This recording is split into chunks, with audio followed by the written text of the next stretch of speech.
It's Conduit News Radio with Paul Harrell. Also, welcome back to the program. We've got Congressman Rick Crawford is on the line. Good morning, Rick. How are you, sir? Hey, I'm doing good. It's always great to have you on. First of all, congratulations on your re-election. We hadn't talked to you since then. Thank you. Appreciate it. Okay.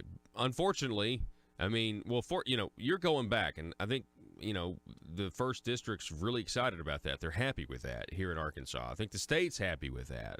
But the Democrats took the House, and things are going to be a lot different, I'm assuming, come January. What are you doing to prepare for this, or what do you think it's going to be like? What's the environment? Well, it's going to be a scenario where the other side is just constantly engaged in, endless investigations, investigating people who work in the White House, trying to dig up stuff. We've done this for 2 years. We've done the Russia collusion investigation. We've got the Mueller investigation ongoing. I don't know what they expect to add to it because the authorities haven't changed any.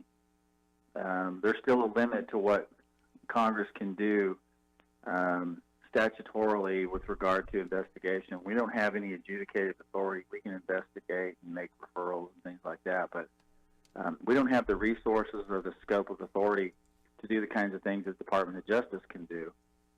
I don't think, that you don't investigate things that are relevant, but, I mean, for 2 years we've not seen any evidence of Russia collusion, and yet that's the battle cry of 2016. And if that's the direction they want to go, we're just going to have to live with it. And I think folks in 2020 will be probably a little tired of it by the time 2020 rolls around.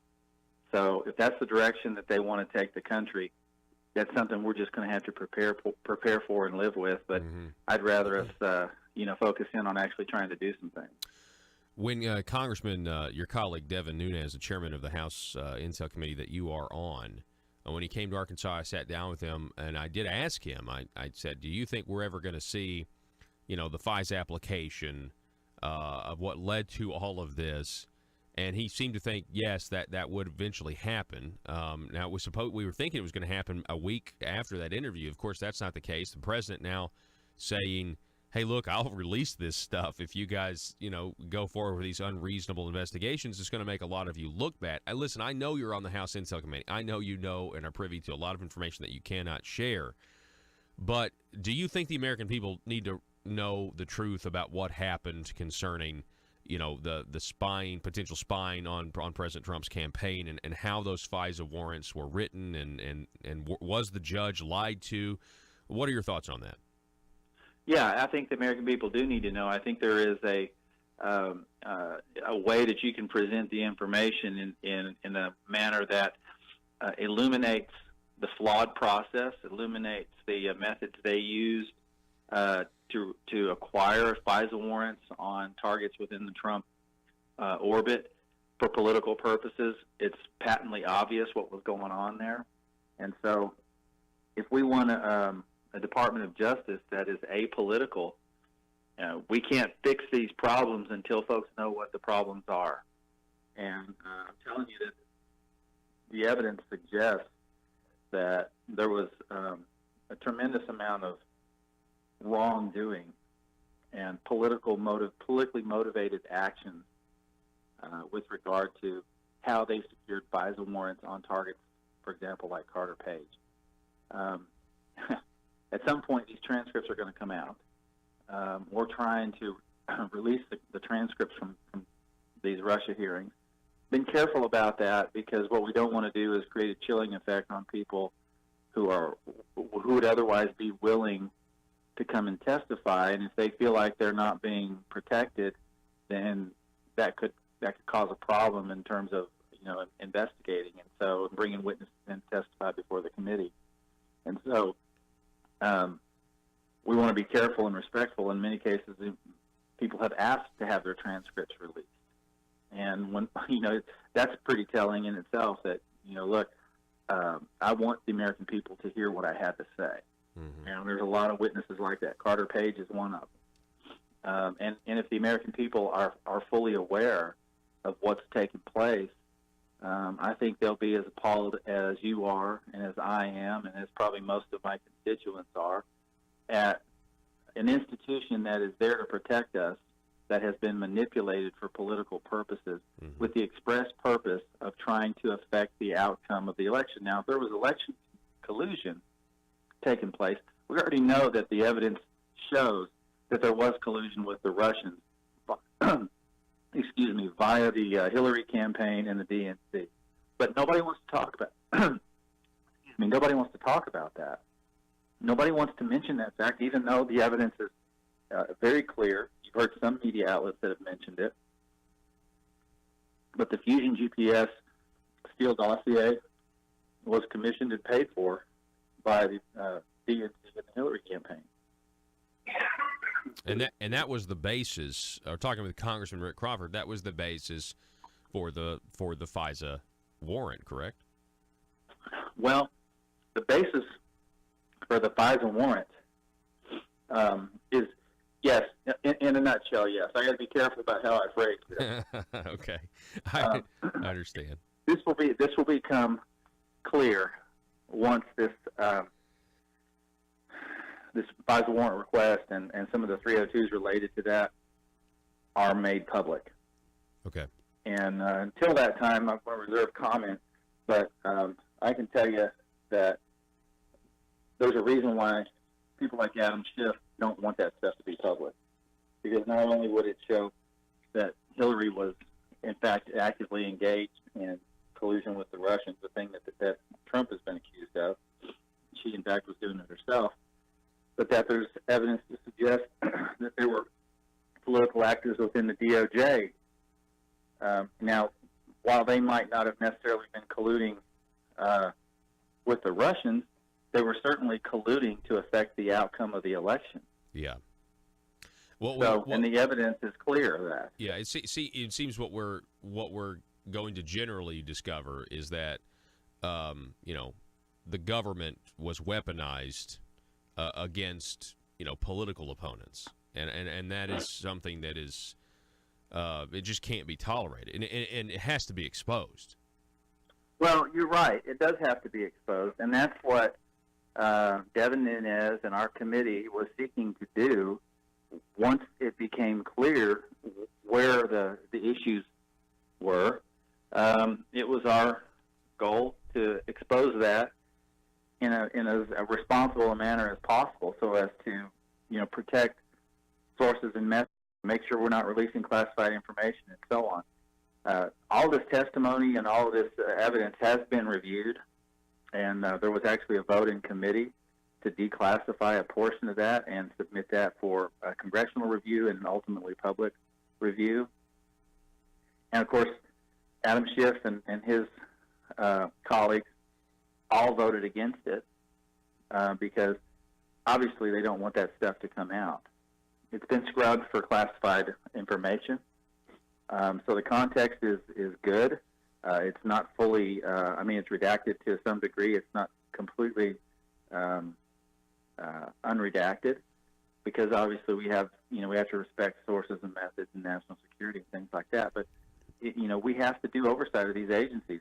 If it's reasonable to think that as a member of the Ag Committee, I have oversight of the USDA, and we are supposed to exercise that authority and make sure that the USDA is operating within the purview of their charter and acting appropriately with federal resources and so on, it would be equally appropriate to say that we should exercise that same jurisdiction over other federal agencies. Yeah. The DOJ is not exempt from congressional oversight, far from it, but they act like they are. And so here's the other thing. They're not a separate branch of government. The DOJ is under the executive branch. They're not under the judiciary. They're not under the judicial branch of the government. They are under the executive branch, and they are subject to congressional oversight. But under people like Comey and Rosenstein, there's a level of arrogance, hubris, that just defies explanation. And what this does is validate the deep state narrative. So these people that have this idea that well, there's a deep state running things, and well, you kind of want to push back on that and say, no, our government's transparent. We don't operate that way. Well, that's true, except when it's not. And in fact, you've got these people within some of these agencies, and it's not just DOJ, the State Department as well, that they think that they are above the law. They think that they're above any kind of congressional scrutiny, and so they're there with the express purpose of confounding that process.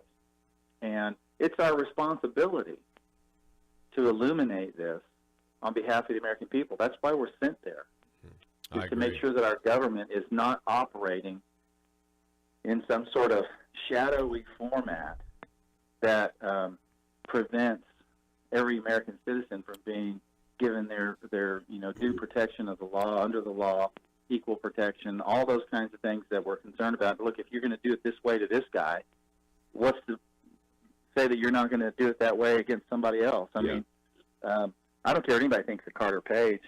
He's an American citizen. And so if we're going to apply the Constitution to one, equally, it has to be applied to all.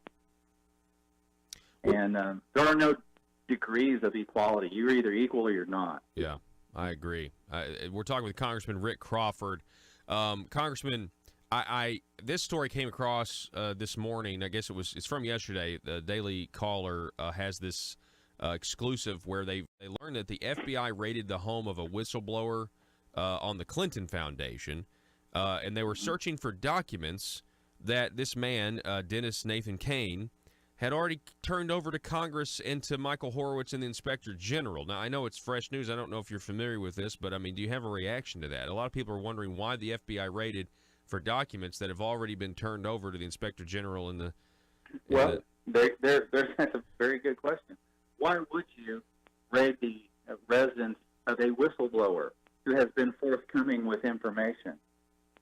What's the reason for that? And I mean, and again, I'm guessing, how do you get a warrant for material that you already have? So there's some questions that are not being answered here. That goes back to my statement before in raising the question about, is there sort of an extraneous operating entity within the DOJ that doesn't feel like they should be subject to any kind of congressional oversight? And the evidence points to, yes, there are some people there that believe that they're above the law. And so I saw this stuff firsthand in different ways and things that I can't necessarily comment about. But I'm going to tell you, if we don't, pull the curtain back and let the American people know what's going on, then we're going to be held to account for that.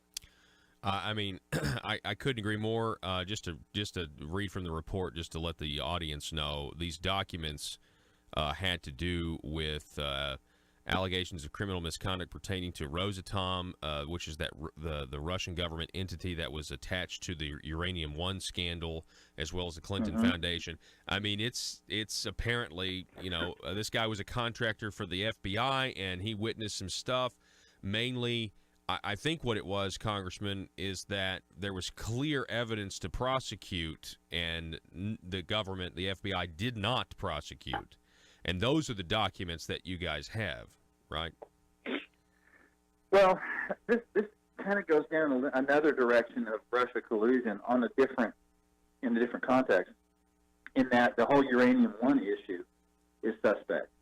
First off, why is the United States allowing Russia to come in, any kind of Russian entity, and acquire ownership interest in an industry, an entity here in the United States that is a vital national security interest? So why was that ever even considered? Why was that ever even allowed to happen, number one? And how? And on whose watch? How did that occur? Mm-hmm. And so there's Russia collusion. If you want to have an investigation on colluding with Russians, there you go. Why are we not actively engaged in pursuing that and trying to come to some understanding about how and why this was allowed to happen? So that's another trail that needs to be followed. And then, of course, you get back to the election collusion and how that took place with the Cody Perkins law firm, Fusion GPS, Nellie Orr working there. Her husband, Bruce Orr, is in the upper echelons of the DOJ, and that information being passed directly, commissioned by the DNC, shared with the DOJ, and used as the basis for FISA warrant requests. Things like this. I mean, why are we not discussing this in a more forthright manner? And I don't care. I don't care what side of the aisle you're on. I mean, if you're going to purport to be representing your constituents in an honest, forthright manner, the political persuasion is secondary to the national security damage being done to our country and the fidelity of this agency and how that impacts law enforcement from top to bottom. And how are we expected to get a fair deal? Heck, what's to prevent, any rogue agency from going rogue? Yeah, so it's undermining. If we can't expect it's undermining from a federal government to act right, I mean, what the heck? Does that mean state police departments and county sheriff's departments, are they going to be given leash now to just do whatever they want to do and ignore the law? Yeah, it's undermining the confidence that we need to have in the equal protection under the law and in law enforcement. We're almost at a time, Congressman Rick Crawford. The last question has to do with where some of these investigations go from here. Obviously, the House committee that you're on, the Intel committee, going to be controlled by the Democrats. The Senate, though, now has this 53-47 majority in the starting in January.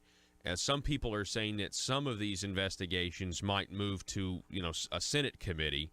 Are you hearing that that's the case? What are your thoughts?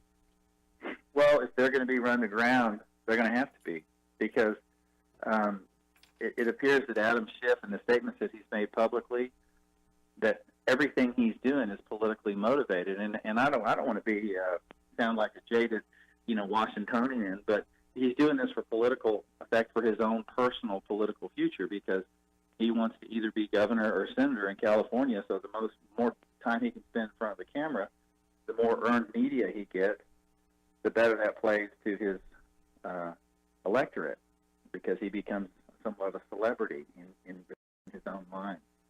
And I'm sorry, and I don't want to play a political type of a card here, but it's patently obvious what he's doing.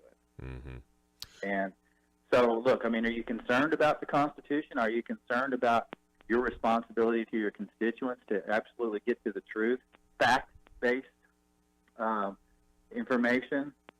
And the evidence shows that he is not, and the people that go along with him are not interested in that. And that's where we have a problem. So we're going to have to rely on the Senate to get things done.